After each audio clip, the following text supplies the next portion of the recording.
1300 hours Pakistan Standard Time. Assalamu alaikum. This is Radio Pakistan. The news read by Muhammad Zubair Khan. First, the headlines. Pakistan and China have agreed to promote the multidimensional cooperation to further strengthen strategic partnership. Chinese companies at a meeting with the Prime Minister in Beijing have evinced keen interest in investment and joint ventures in Pakistan. Pakistan says it provides ideal conditions for the US investors and entrepreneurs to explore, invest, and expand their businesses. A US-based international organization, Committee to Protect Journalists, has called on India to stop harassing employees of the news website The Wire. And now the news in detail. Pakistan and China have agreed to promote their multidimensional cooperation, including under CPEC, and further strengthen strategic partnership. The understanding came at a meeting between Chinese President Xi Jinping and Prime Minister Shehbaz Sharif in Beijing today.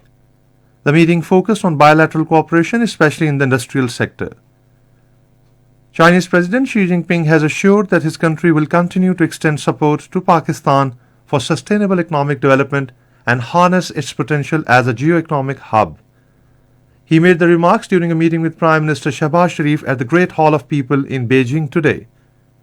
The Chinese president announced an additional assistance package of 500 million renminbi for Pakistan's post-flood relief and rehabilitation efforts. Both the leaders reaffirmed their commitment to the all-weather strategic partnership between the two countries that has withstood the test of time.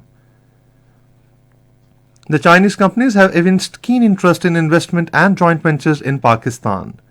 During a meeting with Prime Minister Shehbaz Sharif in Beijing today, they also accepted the invitation to invest in mega projects including Karachi Clean Drinking Water Project.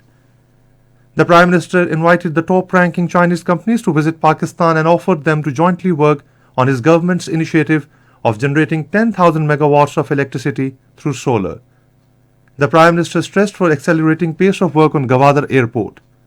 The Chinese side assured to complete the project by the beginning of the next year.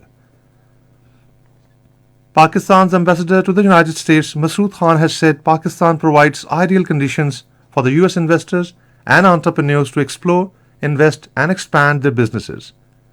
Talking to a delegation of Pakistani young entrepreneurs in Washington, D.C., he pointed out that Pakistan-based tech startups alone have earned around $1.5 billion in the past 18 months, out of which 60% has been funded by the US-based venture capital firms primarily in San Francisco.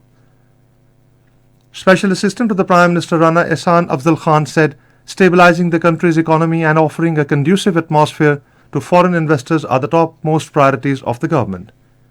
Talking to the PTV News, he said rise in economic activities between Pakistan and China under the incumbent government is showing encouraging results.